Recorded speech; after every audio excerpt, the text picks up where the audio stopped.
대감 3,000냥이면 되겠습니까? 아니면 5,000냥을 내어드릴까요? 한양의 깊은 밤, 고래등 같은 기와집 사랑채에서 은밀한 거래가 오갑니다. 머리를 조아리고 있는 사람은 놀랍게도 당상관 벼슬을 지낸 고위 양반입니다. 반면 뒷짐을 지고 거만하게 서 있는 남자는 붉은 관복을 입지 않았습니다. 그저 각근의 호박 장식을 단 중인일 뿐입니다. 방 안 가득 쌓인 은화 부딪히는 소리가 정적을 깹니다. 내 자네의 은혜는 잊지 않겠네. 급한 불만 끄면 갚으리다. 갚으실 것 없습니다. 그저 나중에 제 아이의 앞길이나 한번 봐주십시오. 평생 공자왈 맹자왈을 외치며 명분을 목숨보다 귀하게 여기던 사대부였습니다. 그런 그가 아래 것이라 무시하던 기술직 중인에게 고개를 숙이는 순간입니다. 이것은 소설 속 이야기가 아닙니다. 17세기 이후 조선 한양에서 심심치 않게 벌어졌던 실제 풍경입니다. 과연 조선의 과거 시험, 그 바늘구멍 같은 문과 급제만이 성공의 정답이었을까요? 우리가 교과서에서 산업공상이라 배우며 상업과 기술을 천시했다고 믿었던 그 조선 땅. 하지만 실제로는 왕족보다 더 많은 현금을 주무르며 지하 경제를 장악했던 사람들이 있습니다. 오늘 이야기는 붓 대신 혀 하나로 조선 팔도의 불을 거머쥐었던 사람들, 바로 역관들의 이야기입니다. 조선 과거 시험보다 더 짭짤했다는 그들의 잡과 합격 비밀, 그리고 그들이 쌓아 올린 막대한 부의 실체를 지금부터 파헤쳐 보겠습니다. 본격적인 이야기에 앞서 이 영상은 조선왕조실록과 사여권 지침서인 통문관지, 그리고 연행사들의 기록인 다양한 연행록을 직접 확인하고 제작했습니다. 구독과 좋아요는 역사라디오가 더 깊은 이야기를 캐내는 원동력이 됩니다. 감사합니다. 이야기의 시작은 아주 오래전 이 모든 시스템이 처음 만들어지던 때로 거슬러 올라갑니다. 1393년 태조 이성계가 조선을 건국한 지 불과 1년이 지났을 때입니다. 새 왕조는 한양 도성을 짓기도 전에 아주 시급하게 하나의 관청을 설립합니다. 바로 사여권입니다. 이름 그대로 말을 번역하는 일을 맡아보는 관청입니다. 성리학의 나라 조선에서 왜 하필 외국어 관청을 이토록 서둘러 만들었을까요? 그것은 생존 때문이었습니다. 갓 건국된 조선은 대륙의 주인인 명나라와의 외교 관계를 트는 것이 급선무였습니다. 왕의 뜻을 정확히 전달하고 저들의 요구를 오해 없이 파악하는 일. 이것은 단순한 통역이 아니라 나라의 목숨이 달린 문제였습니다.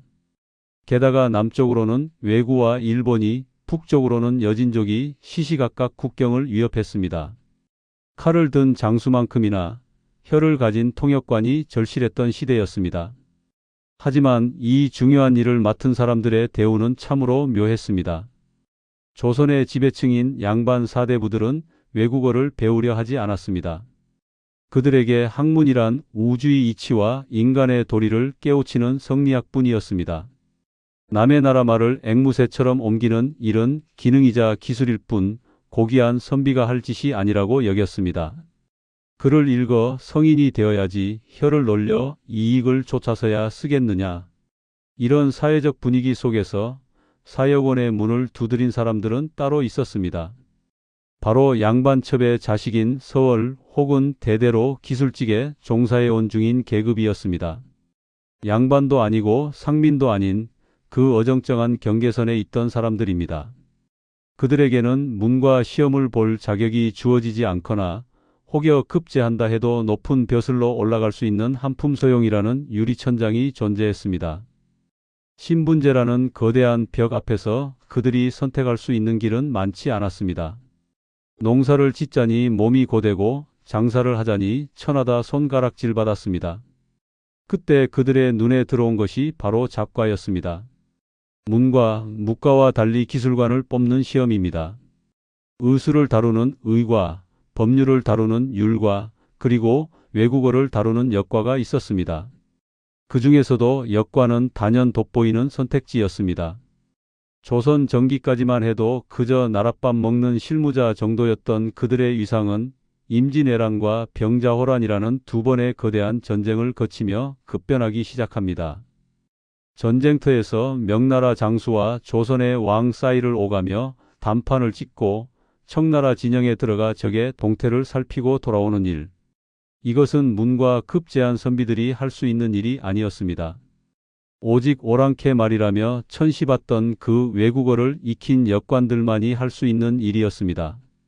대표적인 인물이 임진왜란 때 활약한 홍순원 같은 역관입니다. 그는 개인적인 인연으로 명나라 장수 이여송의 마음을 움직여 조선 파병을 이끌어냈다는 전설 같은 일화를 남기기도 했습니다. 전쟁이 끝난 후 조정은 깨달았습니다. 아, 이들의 입에 나라의 안위가 달려있구나. 하지만 조정은 그들에게 정승판서 같은 높은 명예직을 줄 수는 없었습니다. 신분제의 근간이 흔들리기 때문이죠. 대신 나라는 그들에게 다른 방식의 보상을 묵인해 줍니다. 바로 돈입니다. 정확히 말하면 국경을 넘나들며 무역을 할 수 있는 특권이었습니다. 이때부터 조선 사회에는 기이한 현상이 벌어집니다. 과거 시험, 즉 대가에 급제하여 벼슬길에 오른 양반들은 겉으로는 화려해 보였지만 실속이 없었습니다.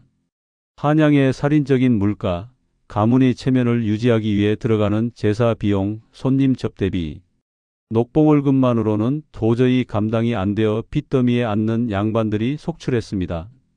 이를 빗대어 남산골 딸깍발이라는 말이 나왔을 정도니까요. 반면에 잡과 출신이라며 무시당하던 역관들의 집에는 밤마다 값비싼 중국산 비단과 약재가 쌓여갔습니다. 그들은 사절단을 따라 중국 청나라를 한번 다녀올 때마다 평범한 백성이 평생 만져보지도 못할 거액을 손에 쥐었습니다. 시간이 흐를수록 격차는 벌어졌습니다.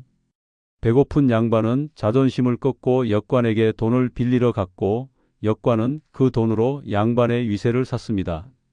18세기, 19세기로 갈수록 역관 가문은 한양의 문화를 선도하는 큰손이자 사실상 조선의 재벌로 군림하게 됩니다. 사람들은 수군거렸습니다. 대체 무슨 재주로 저런 떼돈을 번단 말인가? 과거 시험 공부할 시간에 중국어 한마디 더 외우는 게 남는 장사다. 자, 여기서 우리는 질문을 던져야 합니다. 그렇다면 누구나 역관이 되어 떼돈을 벌 수 있었을까요? 개천에서 용 난다는 말이 사라져가던 그 시대에 잡관은 정말 누구나 잡을 수 있는 황금 동아줄이었을까요? 천만의 말씀입니다. 그 화려한 부의 뒤편에는 양반들의 과거 시험 공부보다 더 지독하고 더 처절한 입시 지옥이 기다리고 있었습니다. 역관이 되기 위한 관문, 합격률 10% 미만의 바늘구멍이었습니다. 양반집 아이들이 천자문을 뗄 때 역관 집안의 아이들은 혀가 굳기 전부터 혹독한 조기 교육을 받아야만 했습니다. 조선 최고의 외국어 전문 기관이자 입시 학원이었던 사역원. 이제 우리는 그 치열했던 교실 문을 열고 들어가 보려 합니다. 과연 그곳에서는 어떤 방식으로 사람을 길러냈기에 훗날 조선을 뒤흔든 거부들이 탄생할 수 있었을까요? 엄청난 부를 쌓아 올린 역관들의 화려한 모습. 하지만 그 화려함은 결코 하루아침에 혹은 운이 좋아 얻어진 것이 아니었습니다. 그들의 부는 뼈를 깎는 노력, 그리고 양반들의 과거 시험만큼이나 지독했던 기술직 입시 전쟁의 결과물이었습니다. 한양의 중심, 지금의 종로구 세종로 일대입니다. 경복궁과 가까운 곳에 사역원이라는 현판이 걸린 관청이 있었습니다. 겉보기엔 그저 조용한 관청 같지만 담장 안쪽에서는 이른 새벽부터 밤늦게까지 웅웅거리는 소리가 끊이지 않았습니다. 수백 명의 생도들이 마치 주문을 외우듯 중국어를, 일본어를, 몽골어를 소리 내어 읽는 소리였습니다. 조선시대 교육이라고 하면 우리는 흔히 서당 풍경을 떠올립니다. 훈장님 앞에서 무릎을 꿇고 하늘 천, 따지하며 천자문을 읽는 모습 말이지요. 하지만 이곳 사역원의 풍경은 전혀 달랐습니다. 그들이 교과서로 삼은 책은 공자의 말씀이 담긴 논어나 맹자가 아니었습니다. 바로 노골대라는 회화책이었습니다. 이 노골대의 내용을 들여다보면 참으로 흥미롭습니다. 형님, 어디 가십니까?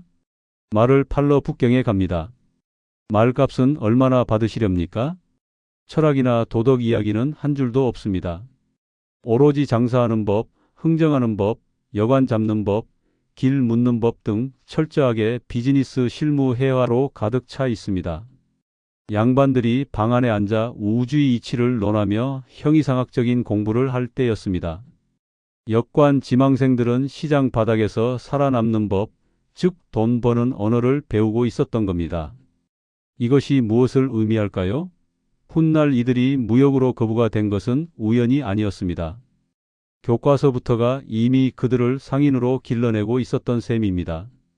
하지만 이 교육과정은 우리가 상상하는 것보다 훨씬 혹독했습니다. 당시 사역원에 들어가기 위해서는, 아니 역관 가문의 자식으로 인정받기 위해서는 조기 교육이 필수였습니다.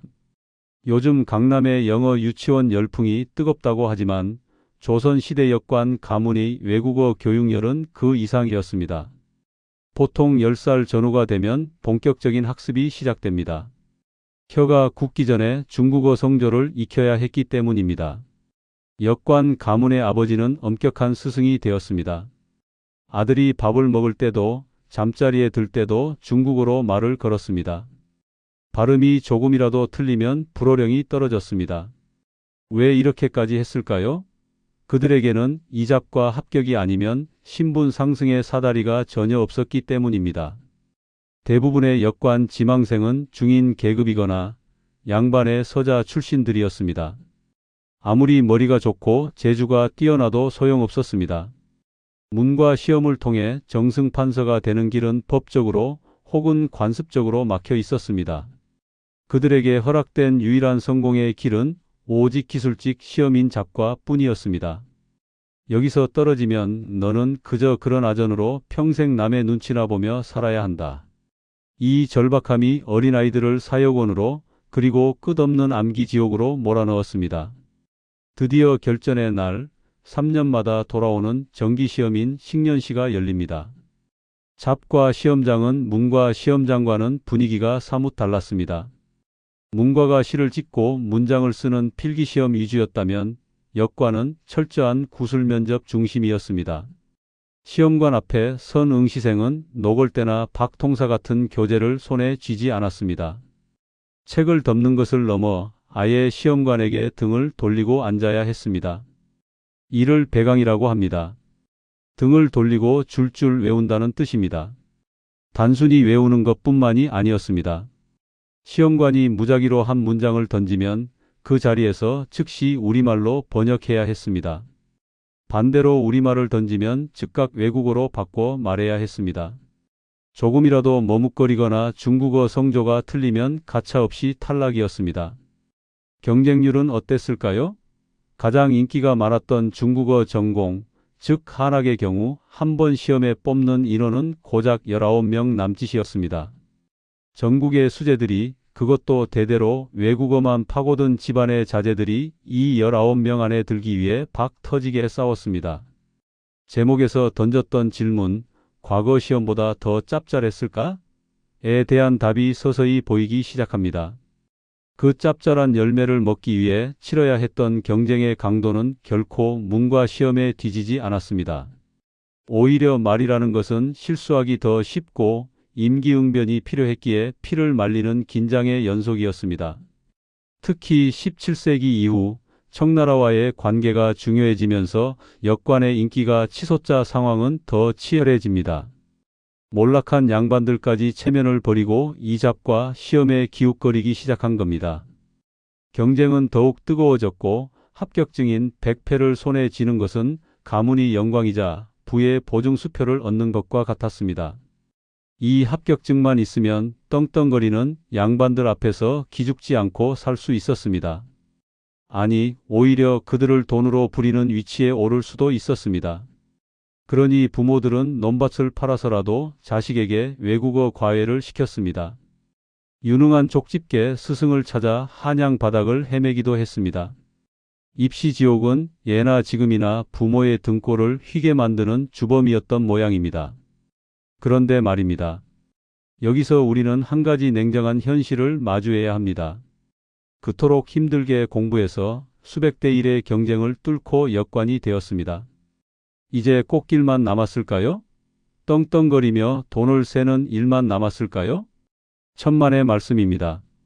합격은 끝이 아니라 진짜 목숨을 건 생존 게임의 시작일 뿐이었습니다. 합격자 명단에 이름이 올라 기뻐하는 그들에게 선배 역관은 씁쓸한 표정으로 이렇게 말했을지도 모릅니다. 축하하네. 이제 자네는 죽을 수도 있는 길을 떠날 자격을 얻었네. 책상 물림으로 배운 중국어 실력만으로는 도저히 감당할 수 없는 거친 야생의 세계. 왕복 3,000리 압록강을 건너 북경까지 가는 그 험난한 사행길이 그들을 기다리고 있었습니다. 그 길은 누군가에게는 황금을 캐러 가는 길이었지만 누군가에게는 다시는 돌아오지 못할 저승길이기도 했습니다. 이제 우리는 교실을 벗어나 거친 바람이 부는 만주 벌판으로 시선을 옮겨야 합니다. 그곳에서 과연 무슨 일이 벌어졌기에 누군가는 죽어나가고 누군가는 조선 최고의 거부가 되어 돌아왔던 것일까요? 바늘구멍 같은 입시를 뚫고 드디어 역관이 된 이들. 하지만 합격의 기쁨은 잠시뿐이었습니다. 그들 앞에는 비단길이 아닌 생사를 장담할 수 없는 가시밭길이 기다리고 있었습니다. 바로 중국으로 향하는 사절단, 연행사의 일원이 되어 떠나는 머나먼 출장길입니다. 한양 서대문을 나서 의주를 거쳐 압록강을 건너고 요동 벌판을 지나 북경에 닿는 길. 왕복 3,000리, 기간만 꼬박 56개월이 걸리는 대장정입니다. 말이 좋아 외교 사절단이지 그 여정은 전쟁터나 다름없었습니다. 1780년 겨울 칼바람이 부는 압록강 변입니다. 강물은 꽁꽁 얼어붙었고 그 위로 수백 명의 사람과 말이 줄지어 서 있습니다. 바로 동지사 행렬입니다. 정사, 부사 같은 고위 양반들은 따뜻한 가마나 말을 타고 갑니다. 하지만 실무를 맡은 역관과 하인들은 살을 애는 추위를 온몸으로 맞으며 걸어야 했습니다. 기록에 따르면 이 길에서 얼어 죽거나 병들어 객사하는 일이 부지기수였다고 합니다. 요동의 벌판에는 늑대와 호랑이가 수시로 출몰했습니다. 국경 근처에는 마적대가 호시탐탐 조선 사절단의 짐을 노렸습니다. 압록강을 건널 때 부모님 얼굴이 떠오르지 않으면 효자가 아니다. 이런 말이 돌 정도로 그 길은 살아서 돌아온다는 보장이 없는 길이었습니다. 그런데 참 이상합니다. 이렇게 위험하고 고생스러운 길인데 왜 역관들은 서로 못 가서 안달이었을까요? 사행 명단에 이름을 올리기 위해 뇌물을 쓰고 줄을 서고 온갖 청탁을 마다하지 않았을까요? 그 이유는 단 하나, 바로 국가가 허락한 특권 때문이었습니다. 이 대목에서 우리는 조선 조정의 얄팍하면서도 교묘한 셈법을 들여다봐야 합니다. 임진왜란과 병자호란을 겪으며 조선의 국고는 바닥이 났습니다. 수백 명에 달하는 사절단을 중국에 보낼 때마다 막대한 경비가 필요했지만 나라에는 돈이 없었습니다. 그래서 조정은 기가 막힌 묘수를 냅니다. 여봐라, 역관들아. 너희가 가는 여비는 너희가 알아서 마련해라. 대신 너희가 가져가는 짐 속에 인삼을 좀 섞어가도 눈 감아 주겠다. 이것이 바로 그 유명한 팔포 무역의 시작입니다. 팔포란 인삼 8꾸러미를 말합니다. 무게로 치면 약 80근, 지금 단위로 환산하면 대략 50kg에 달하는 엄청난 양입니다. 당시 인삼은 중국에서 불로초라 불리며 부르는 게 값인 최고급 사치품이었습니다. 조정은 역관들에게 월급이나 출장비를 주는 대신 백지수표를 내민 셈입니다. 인삼 80근을 가져가서 팔아라. 그 수익으로 내 여비도 쓰고 남는 건 내가 가져라. 합법적인 밀수 권한을 준 것입니다. 하지만 이 백지수표에는 치명적인 함정이 있었습니다. 인삼 80근을 마련하는 데 드는 초기 자본금이 어마어마했다는 점입니다. 당시 돈으로 은화 수천 냥이 필요했습니다. 가난한 역관이나 이제 막 합격한 신참이 감당할 수 있는 돈이 아니었습니다. 그래서 역관들은 빚을 냈습니다. 한양의 거상이나 돈 많은 왕실 종친들에게 손을 벌렸습니다. 북경에 다녀오면 이자를 두둑이 쳐서 갚겠다고 약속하고 막대한 빚을 져서 인삼을 샀습니다. 말 그대로 영혼까지 끌어모은 투자였습니다. 자, 이제 상상을 해보십시오. 압록강을 건너는 역관의 등에는 자신의 목숨보다 귀한 인삼 보따리가 짊어져 있습니다. 만약 강을 건너다 물에 빠뜨리기라도 한다면? 도적을 만나 뺏긴다면? 아니면 중국 상인에게 사기를 당해 죗값을 못 받는다면? 그 순간 그는 단순히 빈털터리가 되는 게 아닙니다. 빚더미에 눌려 집안이 풍비박산 납니다. 빚쟁이들에게 시달리다 노비로 팔려가거나 야반도주를 해야 했습니다. 실제로 조선 왕조실록이나 야사를 보면 무역의 실패에 귀국하지 못하고 중국에 눌러앉아 거린이 된 역관들의 이야기가 심심치 않게 등장합니다. 역관들에게 사행길은 단순한 외교 출장이 아니었습니다. 인생 전체를 건 거대한 도박판이었던 겁니다. 가장 치욕스럽고 긴장되는 순간은 국경인 책문을 통과할 때였습니다. 청나라 군사들은 조선 사절단을 잠재적인 밀수꾼 취급하며 이 잡듯이 뒤졌습니다. 조선 놈들은 옷 속에 은을 숨겨온다지 청나라 병사들이 역관의 옷을 벗기고 상투소까지 뒤집니다. 공식 외교관인데도 짐승 취급을 당하는 수모를 겪습니다. 하지만 역관들은 입술을 깨물며 참아냅니다. 여기서 꼬투리가 잡혀 짐을 뺏기면 모든 것이 끝장이기 때문입니다. 이 굴욕을 견뎌야만 저 너머 북경의 시장 유리창에서 대박을 터뜨릴 수 있었습니다. 이 살벌한 국경을 무사히 통과하고 나면 드디어 역관들의 진짜 능력이 발휘될 시간이 옵니다. 낮에는 조정 대신들을 수행합니다. 황제 앞에서 통역을 하고 외교 문서를 번역하는 엘리트 관료로 일합니다. 하지만 해가 지고 숙소로 돌아오면 그들은 눈빛부터 달라지는 장사꾼으로 변신합니다. 북경의 숙소인 옥하관. 밤이 깊어지면 이곳은 거대한 국제 무역센터로 변했습니다. 중국 상인들이 은밀하게 찾아옵니다. 가져온 인삼은 상태가 어떻소? 조선 최고의 개성삼이요. 은 100량 아래로는 쳐다보지도 마시오. 낮에 쓰던 점잖은 외교 언어는 사라지고 사역원에서 배운 실전 상업 회화가 불을 뿜습니다. 0.1량이라도 더 받으려는 역관과 어떻게든 깎으려는 중국 상인 사이에 숨막히는 기싸움이 벌어집니다. 계산판인 주판알 튕기는 소리가 밤새도록 끊이지 않았다고 합니다. 이 거래가 성공하면 그들은 가져간 인삼값의 몇 배, 아니 수십 배에 달하는 이익을 남길 수 있었습니다. 그리고 그 수익으로 중국의 비단, 서적, 약재, 문방사우를 사들입니다. 이것을 다시 조선으로 가져가면 또다시 몇 배의 이익이 남습니다. 흔히 말하는 떼돈은 바로 이 위험한 순환고리에서 나왔습니다. 빚을 내어 인삼을 사고 목숨을 걸고 국경을 넘어 수모를 견디고 팔아치운 뒤 다시 물건을 사서 돌아오는 길. 이 과정에서 그들은 단순한 통역사가 아니었습니다. 국제 정세를 읽는 눈, 시세를 파악하는 감각, 그리고 배짱을 가진 최고의 무역상으로 진화하고 있었습니다. 하지만 이 시스템은 시간이 지날수록 점점 더 거대하고 기형적인 괴물을 만들어내기 시작합니다. 개인이 감당하기엔 판이 너무 커져버린 겁니다. 혼자서는 도저히 될 수 없는 자본금, 그리고 개인이 감당하기 힘든 리스크가 그들을 짓눌렀습니다. 이때 역사에 이름을 남길 전설적인 인물이 등장합니다. 혼자서 움직이는 보따리 장수 수준을 넘어 거대한 자본과 조직을 움직여 조선의 경제를 쥐락펴락했던 진짜 거물. 조선의 재벌이라 불린 사나이, 변승업과 같은 거부들이 탄생하는 순간이 다가오고 있었습니다. 이제 우리는 그들이 만들어낸 거대한 부의 장부, 그 놀라운 숫자의 세계로 들어가 보려 합니다. 그들은 과연 얼마나 벌었을까요? 그리고 그 돈으로 조선에서 무엇을 했을까요?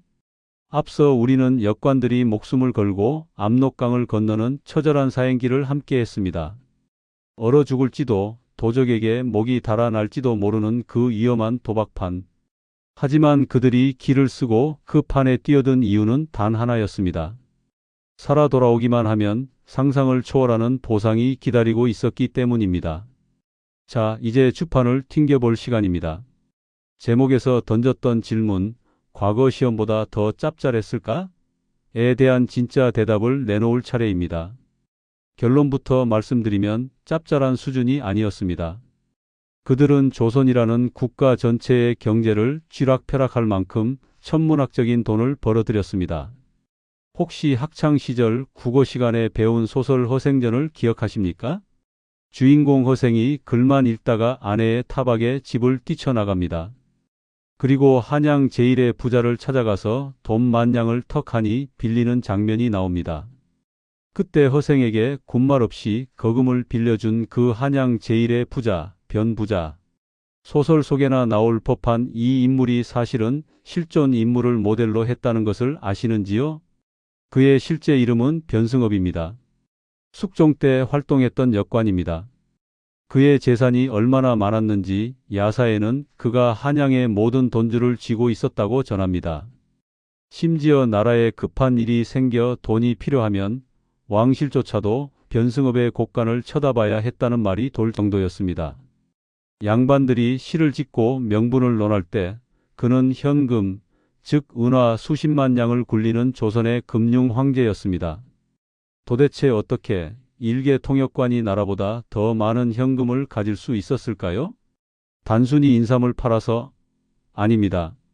인삼은 거들 뿐 진짜 비밀은 따로 있었습니다. 바로 은의 길, 즉 국제 중개 무역이었습니다. 이 대목에서 우리는 당시 동아시아의 정세를 잠깐 살펴봐야 합니다. 여기가 바로 그들이 떼돈을 벌 수밖에 없었던 구조적 이유가 숨어 있는 지점입니다. 당시 중국은 전 세계의 은을 빨아들이는 블랙홀이었습니다. 세금을 은으로 걷었기 때문에 은이 미친 듯이 필요했습니다. 반면 일본은 세계적인 은 생산국이었습니다. 그런데 중국과 일본은 사이가 좋지 않아 직접 무역이 금지되어 있었습니다. 서로 물건은 사고 싶은데 만날 길이 막힌 겁니다. 이 끊어진 다리를 연결할 수 있는 유일한 존재가 누구였을까요? 네, 바로 조선의 역관들이었습니다. 구조는 이렇습니다. 역관들은 먼저 부산의 외관으로 내려갑니다. 일본 상인들에게서 은을 헐값에 대량으로 사들입니다. 그리고 그 은을 짊어지고 북경으로 갑니다. 중국 상인들은 은을 보면 환장을 합니다. 역관은 가져간 은으로 중국의 비단을 아주 싸게 삽니다. 그리고 그 비단을 다시 조선으로 가져와 일본 상인에게 팝니다. 일본 귀족들은 중국 비단이라면 사족을 못 썼으니까요. 이 과정에서 발생하는 시세 차익, 이것이 바로 재벌 역관 탄생의 핵심 비밀입니다. 일본에서 은 10냥 주고 산 물건이 중국에 가면 20냥이 됩니다. 그걸 다시 물건으로 바꿔 일본에 팔면 30냥, 40냥이 되는 기적의 뻥튀기 장사가 시작됩니다. 오늘날로 치면 환율 차이와 국제 시세를 이용한 최첨단 글로벌 차익 거래를 17세기에 이미 실행하고 있었던 겁니다. 이것은 개인이 아름아름하는 보따리 장사 수준이 아니었습니다. 조선 조정도 이 사실을 알았을까요? 물론입니다. 알면서도 묵인했고 오히려 장려했습니다. 왜냐고요? 조정도 가난했기 때문입니다. 중국에 바쳐야 할 조공품, 사절단 경비, 왕실에서 쓰는 사치품, 이것들을 살 돈이 국고에는 없었습니다. 결국 조정은 역관들의 주머니에 기댈 수밖에 없었습니다. 너희가 은을 가져와서 나라의 빚을 좀 갚아라. 대신 너희가 챙기는 이문은 눈 감아주마. 이것이 바로 조선 후기 경제의 불편한 진실, 공무역과 사무역의 공생관계였습니다. 역관들은 공식적으로는 나라시를 하는 공무원이었지만 실질적으로는 국가가 공인한 거대 무역 상사의 오너였습니다. 1600년대 후반 역관들이 한 번 사행길에 가져간 은의 양. 기록에 따르면 무려 은 50만 냥이 넘는 경우가 허다했습니다. 당시 쌀 한 섬이 은 5냥 정도였습니다. 쌀 10만 섬, 지금 가치로 따지면 수백억, 수천억 원의 현금 뭉치가 역관들의 수레에 실려 압록강을 건넜던 것입니다. 이 엄청난 자본력은 곧 권력이 되었습니다. 조선 팔도의 모든 정보와 유행이 그들의 손을 거쳤습니다. 북경에서 들어오는 최신 서적, 안경, 시계, 천리경 같은 신기한 물건들. 가장 먼저 도착하는 곳은 궁궐이 아니라 역관의 사랑채였습니다. 양반들은 겉으로는 장사치라며 그들을 비하했지만 속으로는 그들의 정보를 얻기 위해 줄을 섰습니다. 정승판서가 되려면 중국의 정세를 알아야 했고 그러려면 역관의 입을 쳐다봐야 했으니까요. 심지어 왕실의 종친들조차 역관에게 돈을 투자해 이자를 챙기기도 했습니다. 신분은 하늘과 땅 차이였지만 자본의 논리 앞에서는 왕족도 역관의 투자자일 뿐이었습니다. 자, 이제 처음에 던졌던 질문에 명확한 답을 내릴 수 있습니다. 조선 과거 시험 수능보다 지독했습니다. 하지만 그 지옥 같은 경쟁을 뚫고 역관이 된 자들, 그들이 손에 쥔 것은 단순한 월급쟁이의 삶이 아니었습니다. 그들은 조선 유일의 그리고 조선 최고의 국제 무역 독점권을 손에 쥐었던 것입니다.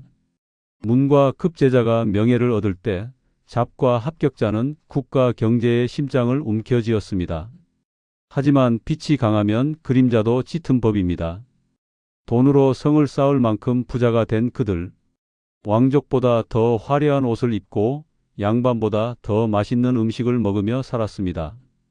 그러나 그들에게도 돈으로 절대 해결할 수 없는 치명적인 결핍이 하나 있었습니다. 아무리 돈을 쏟아부어도 넘을 수 없는 거대한 벽이었습니다.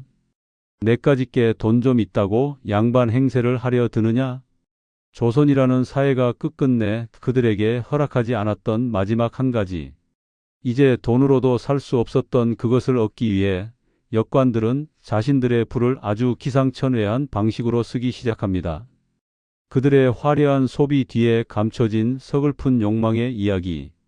다음 장에서 그들의 진짜 속사정을 들여다보겠습니다. 과연 그들은 그 많은 돈으로 행복했을까요? 조선 팔도의 돈을 다 긁어 모았다 해도 과언이 아니었던 역관들의 화려한 삶. 그들의 집에는 중국 황실에서나 쓴다는 고급 도자기가 굴러다니고 처마 밑에는 기름진 고기 냄새가 끊이지 않았습니다. 하지만 그 엄청난 부로도 끝내 살 수 없었던 단 하나가 있었습니다. 바로 진짜 존경이었습니다. 한양의 어느 대갓집 사랑채. 비단 옷을 입은 역관이 허름한 무명옷을 입은 양반 앞에 앉아 있습니다. 돈을 빌려주는 건 역관이고 돈을 빌리는 건 양반입니다. 그런데 참 기이한 풍경이 벌어집니다. 돈을 주는 역관은 무릎을 꿇고 두 손으로 공손히 은전을 바치는데 돈을 받는 양반은 뒷짐을 진 채 헛기침을 하며 한 손으로 슬쩍 받습니다.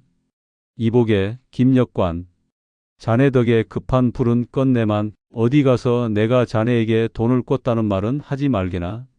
선비체면의 말이 아니니 원. 양반은 돈주머니를 챙기면서도 끝까지 급을 따지고 역관은 돈을 내주면서도 굽실거려야 했습니다. 이것이 바로 조선이라는 신분제 사회가 가진 견고한 유리천장이었습니다. 역관들은 뼈저리게 느꼈습니다. 돈은 양반보다 많을지 몰라도 우리는 영원한 아래 것일 뿐이다. 이 챕터에서는 그들이 느꼈던 그 근원적인 결핍과 울분, 그리고 그것을 해소하기 위해 벌였던 처절하고도 화려한 몸부림을 들여다보려 합니다. 역관을 비롯한 중인 계급이 가장 듣기 싫어했던 말이 있습니다. 바로 위양인이라는 말입니다. 지저분한 골목길에 사는 사람이라는 뜻입니다. 양반 사대부들은 자신들의 거처를 고고한 살림이나 북촌의 저택에 비유하면서 중인들이 사는 청계천 주변을 위양이라 낮잡아 불렀습니다. 너희가 돈 좀 벌었다고 으스대지만 그래봤자 골목길 장사치 아니냐는 비아냥이 담긴 말이었습니다. 이 무시를 견딜 수 없었던 역관들은 아주 독특한 방식으로 반격을 시작합니다. 무력이 아닌 바로 문화로 자신들의 수준을 증명하려 든 것입니다. 우리가 돈만 아는 장사치라고? 천만의 말씀. 우리도 너희만큼 시를 알고 그림을 알고 풍류를 안다. 18세기 영조, 정조 시대를 지나며 한양에는 기이한 열풍이 붑니다. 역관들이 막대한 자금력을 바탕으로 서적, 골동품, 서화시장을 싹쓸이하기 시작한 것입니다. 겸재 정선, 단원 김홍도 같은 당대 최고의 화가들을 후원한 패트런 페이트런이 바로 이들이었습니다. 양반들은 그림 한 점 살 돈이 없어 쩔쩔맬 때 역관들은 화가를 자신의 집으로 초빙해 몇 달씩 머물게 하며 그림을 그리게 했습니다. 그뿐만이 아닙니다. 그들은 시인들을 모아 시짓기 모임인 시사를 조직했습니다. 옥류동 계곡 바위에 앉아 술잔을 기울이며 시를 읊는 모습은 영락없는 사대부의 모습이었습니다. 그들이 남긴 문학을 우리는 위학문학이라 부릅니다. 골목길 사람들의 문학. 그 속에는 신분의 서름과 세상에 대한 비판 의식이 날카롭게 서려 있습니다. 특히 역관들의 수집벽은 타의 추종을 불허했습니다. 중국 북경의 서점가인 유리창을 제 집 드나들듯 했던 그들은 조선의 왕이나 규장각 학자들도 구하지 못한 희귀서적을 가장 먼저 손에 넣었습니다. 추사 김정희 같은 대학자가 청나라의 최신 학문을 받아들일 수 있었던 것도 사실은 그 중간에 다리를 놓아주고 책을 구해다 준 역관 제자들이 상적 등이 있었기에 가능한 일이었습니다. 실학자 박지원이 열하일기를 쓸 수 있었던 배경에도 그를 안내하고 정보를 제공한 노련한 역관들의 도움이 절대적이었습니다. 이쯤 되면 그들은 단순한 기술직이나 장사꾼이 아니라 당대 최고의 지식인 집단이라 불러도 손색이 없습니다. 능력으로 보나, 경제력으로 보나, 문화적 소양으로 보나 양반에게 뒤질 것이 하나도 없었습니다.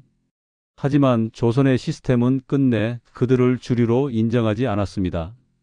아무리 시를 잘 짓고 아무리 나라에 돈을 많이 바쳐도 그들은 결코 정승이 될 수 없었고 판서가 될 수 없었습니다.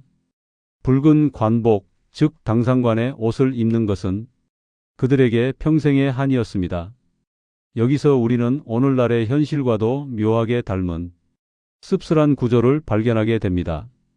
실무를 쥐고 흔드는 것은 현장의 전문가들인데 정작 결정권을 쥐고 대우를 받는 것은 낙하산으로 내려온 비전문가들이 차지하는 상황.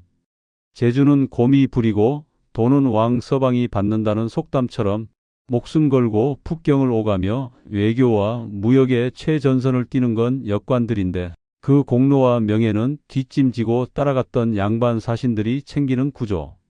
이 모순된 구조 속에서 역관들은 선택을 강요받습니다. 시스템을 뒤집을 것인가 아니면 시스템에 기생할 것인가. 안타깝게도 그들은 후자를 택할 수밖에 없었습니다. 혁명을 일으키기엔 그들이 가진 기득권, 즉 돈이 너무 많았기 때문입니다. 그들은 자신들의 부를 지키기 위해 권력층과 결탁하기 시작합니다. 세도 정치 시기로 접어들면서 매관매직이 성행하자 역관들의 돈 보따리는 권세가들의 집으로 향했습니다. 안동 김씨, 풍양 조씨 같은 세도가들에게 막대한 뇌물을 바치고 그 대가로 무역권을 보장받거나 명예직 벼슬을 샀습니다. 결국 그들의 부는 백성을 위해 쓰이거나 사회를 바꾸는 데 쓰이지 못하고 부패한 정권을 연명시키는 자금줄 역할을 하게 됩니다. 유능했던 전문가 집단이 병든 사회 구조 속에 갇혀 그들 자신도 부패의 고리 중 하나가 되어버린 것입니다. 가장 비극적인 것은 그들이 세상의 변화를 누구보다 먼저 감지했다는 사실입니다. 중국을 오가며 서양의 화포, 천리경, 자명종을 직접 눈으로 보고 만져봤던 사람들. 아, 세상이 뒤집히고 있구나. 저 서양 오랑캐들의 기술이 심상치 않구나. 이것을 조선에서 가장 먼저 깨달은 이들이 바로 역관들이었습니다. 하지만 그들은 그 경고를 조정에 크게 외치지 못했습니다. 아니, 외쳐도 들어주지 않았습니다. 기술 따위나 아는 중인들이 뭘 안다고 떠드느냐는 무시 속에 그들의 선진적인 식견은 그저 호기심거리나 돈벌이 수단으로 전락하고 말았습니다. 만약 조선이 신분의 벽을 허물고 이 유능한 국제통들을 외교부 장관으로 통상부 장관으로 기용했더라면 어땠을까요? 그들이 가진 정보력과 협상력을 국익을 위해 온전히 쓸 수 있게 해주었다면 구한말의 역사는 조금 달라지지 않았을까요? 화려한 비단 옷을 입고 값비싼 청아백자에 술을 마시면서도 마음 한구석에는 늘 우리는 영원한 이방인이라는 쓸쓸함을 안고 살아야 했던 사람들. 그들의 한계는 개인의 무능력이 아니라 능력을 담아내지 못했던 조선이라는 그릇의 한계였습니다. 이제 이야기는 마지막을 향해 갑니다. 영원할 것 같았던 그들의 독점 시대도 서양의 검은 배가 항구에 나타나면서 서서히 저물어 갑니다. 개항과 함께 들이닥친 진짜 근대의 파도 앞에서 조선의 재벌 역관들은 과연 어떤 최후를 맞이했을까요? 그리고 그들이 남긴 유산은 오늘날 우리에게 어떤 모습으로 남아 있을까요? 1894년 갑오개혁의 바람이 조선 팔도를 휩쓸고 지나갑니다. 수백 년간 이 나라를 지탱해 온 혹은 짓눌러 온 신분제라는 거대한 기둥이 무너져 내린 것입니다. 양반도 상놈도 없는 세상. 그 경랑 속에서 역관들의 운명 또한 소용돌이치기 시작합니다. 그토록 뚫기 힘들었던 바늘구멍, 잡과 시험 제도가 폐지되었습니다. 사역원에는 더 이상 중국어와 몽골어를 외우는 생도들의 낭낭한 목소리가 울려 퍼지지 않게 되었습니다. 수백 년간 조선의 외교와 무역을 독점하며 한양의 밤 문화를 주도했던 중인 전성시대. 그 화려했던 시절도 그렇게 역사의 뒤안길로 사라져 갔습니다. 그렇다면 그 많던 역관들은 모두 어디로 갔을까요? 그들이 쌓아 올린 그 막대한 부와 대대로 축적해온 외국어 능력은 하루아침에 물거품이 되었을까요? 세상이 바뀌자 그들의 운명은 극명하게 갈렸습니다. 개항과 함께 밀려온 서양의 문물은 역관들에게 위기이자 기회였습니다. 이제는 중국뿐만 아니라 영어, 러시아어, 프랑스어를 할 줄 아는 사람이 필요해졌습니다. 하지만 동시에 전신전보가 증기선이 들어오면서 역관이 독점하던 정보의 시차가 사라졌습니다. 예전처럼 남보다 먼저 정보를 선점해 시세 차익을 남기는 방식의 무역은 더 이상 통하지 않게 된 것입니다. 변화에 적응하지 못한 9세대 역관들은 몰락했습니다. 그저 인삼 팔아 돈 벌던 시절만 그리워하다가 근대적인 상회사와 은행의 등장에 밀려 도태되었습니다. 하지만 누구보다 세상의 변화에 민감했던 일부 역관 가문은 놀라운 변신을 시도합니다. 바로 계몽 사상가이자 근대적 지식인으로의 전환입니다. 대표적인 인물이 바로 역관 출신의 개화파 오경석 같은 분들입니다. 그는 대대로 역관을 지낸 중인 집안에서 태어나 사행길을 따라 중국을 오가며 세계 지도를 보았고 서양의 과학기술 서적을 탐독했습니다. 그는 뼈저리게 느꼈습니다. 지금 조선은 우물안개굴이다. 이대로 가면 나라가 망한다. 그는 자신의 집 사랑채에 김옥균, 박영효 같은 양반 자제들을 불러 모았습니다. 그리고 자신이 북경에서 사온 신문물이라는 책들을 그들에게 건넸습니다. 보십시오. 세상은 이렇게 돌아가고 있습니다. 참으로 아이러니한 장면이 아닐 수 없습니다. 과거에는 양반들에게 돈이나 빌려주고 굽신거리며 뒤치다거리나 하던 중인이었습니다. 그런데 이제는 양반들에게 세상을 가르치는 스승의 역할을 하게 된 것입니다. 조선의 개화사상, 그 불씨를 지핀 것은 다름 아닌 사역원 출신의 기술직 전문가들이었습니다.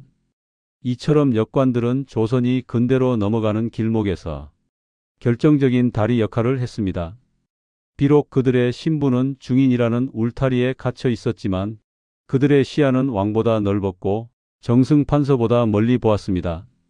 이제 긴 이야기를 마무리하며 처음에 던졌던 질문으로 돌아와 봅니다. 조선시대 돈을 가장 잘 번 직업은 무엇이었을까? 답은 명확해졌습니다.